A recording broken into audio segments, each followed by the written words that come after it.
As a fighter, would you want to pursue physical excellence in combat? We'll find out if the champion is the right subclass for you! Number one, number one! What's going on, YouTube? I'm the Flayer Slayer. And I'm Dr. DM, and we're bringing you the champion subclass for fighter. We'll let you know what's different from 2014 to 2024, because this comes back renewed and revamped. And we're going to go through the abilities it gets at every single level, and stick around till the very end, because we're going to give you our tier ranking for this class to see if it's good for your campaign or if it works for you. So let's get started. At level 3, improved critical. Your attack rolls with weapons and unarmed strikes can score a critical hit on a roll of a 19 or a 20.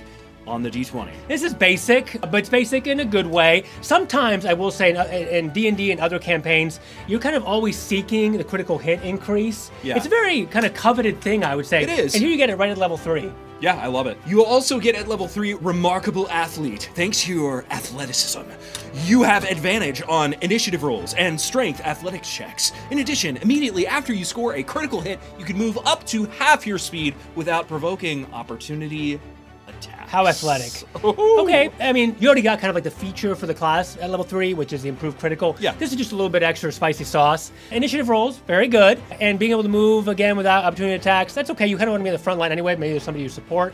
It's yeah, but sometimes you get stuck against the big guy and you need to get over to like the little guy who just killed your friend, so it can work. Yeah, and stab them. At level 7, you have additional fighting styles. You gain another fighting style feat of your choice. This is not bad, especially because fighter has a lot of weapons at disposition, wherein maybe you want to have a great weapon master, and maybe you want to take archery for bow, for example, so you're a little more well-rounded. It's not a bad level 7 ability, but it's just kind of basic. At level 10, you have Heroic Warrior. The thrill of battle drives you towards victory. Victory! During combat, you can give yourself heroic inspiration whenever you start a turn without it. Okay, that's not bad. For level 10, you're probably going to see this relatively often in your campaigns. Yeah. And giving yourself kind of advantage once per turn, not just in attacks, but also saving throws. Yeah. It's good to have. I mean, these are all sort of abilities where, now let's be honest, most people, when they're gonna invite somebody new to play, they're like, why don't you just play the fighter champion? It's like, it's basic, it's kind of bare bones, not too many moving parts, which is okay sometimes for a new player. So yeah, this is taking that philosophy, I think, and just ramping it up just a hair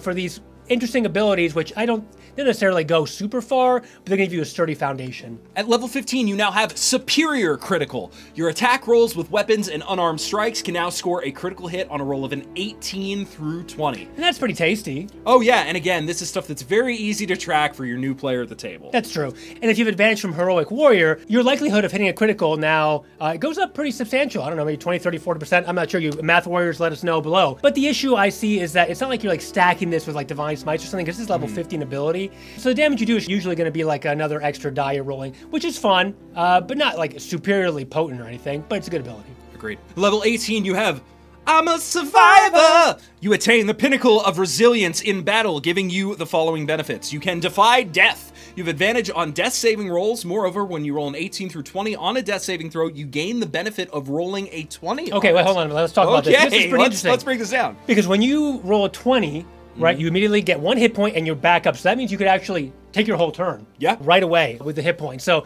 pretty cool. And you have advantage and 18-20. It's almost like the critical we talked about. I'm not sure what the percentage is, probably something like 30-35% or something like that. Usually somebody will probably raise you before then. Like they'll throw like a potion, it's a bonus action now, or a healing word. So it's not like this is going to work all that often. But, I mean, you're defying death when it comes to it, and you need it, and your whole party's down, and you get up 1 hit point, and you get the final hit in. It's some pretty cool. It's a fun one. Yeah, absolutely. And you also have Heroic Rally. At the start of each of your turns, you regain hit points equal to 5 plus your Constitution modifier if you are bloodied and have at least 1 hit point.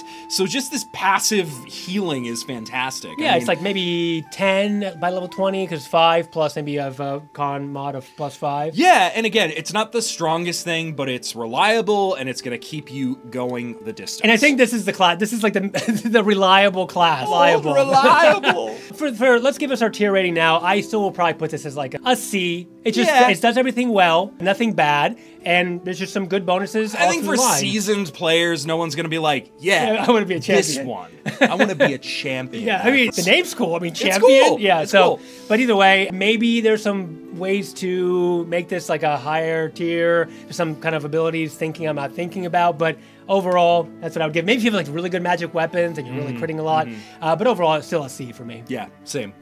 Well, that has been our review of the Champion Fighter. If you're enjoying this content, please remember to extra attack that like button. Leave a comment down below. We love engaging with you. And also, smite the like button. Please, if you want to contribute to the channel and our success, you can also go to Fanroll Dice and you can pick out a bunch of shiny math rocks, put them into your cart, type in code GG10. GG10. And that way you're going to get 10% off your order, as well as you're going to be giving a kickback to us. And if you want to be a true champion of our channel, you can hit the join button, our YouTube join button. It's membership, essentially. You can become a Green Squire, Green Knight, Green Lord, and give us maximum support so we can continue to bring you this awesome content. So we can be your champions. Yes! I can be your hero, baby!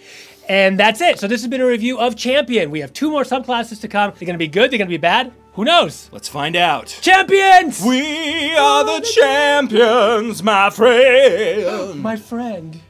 Nope.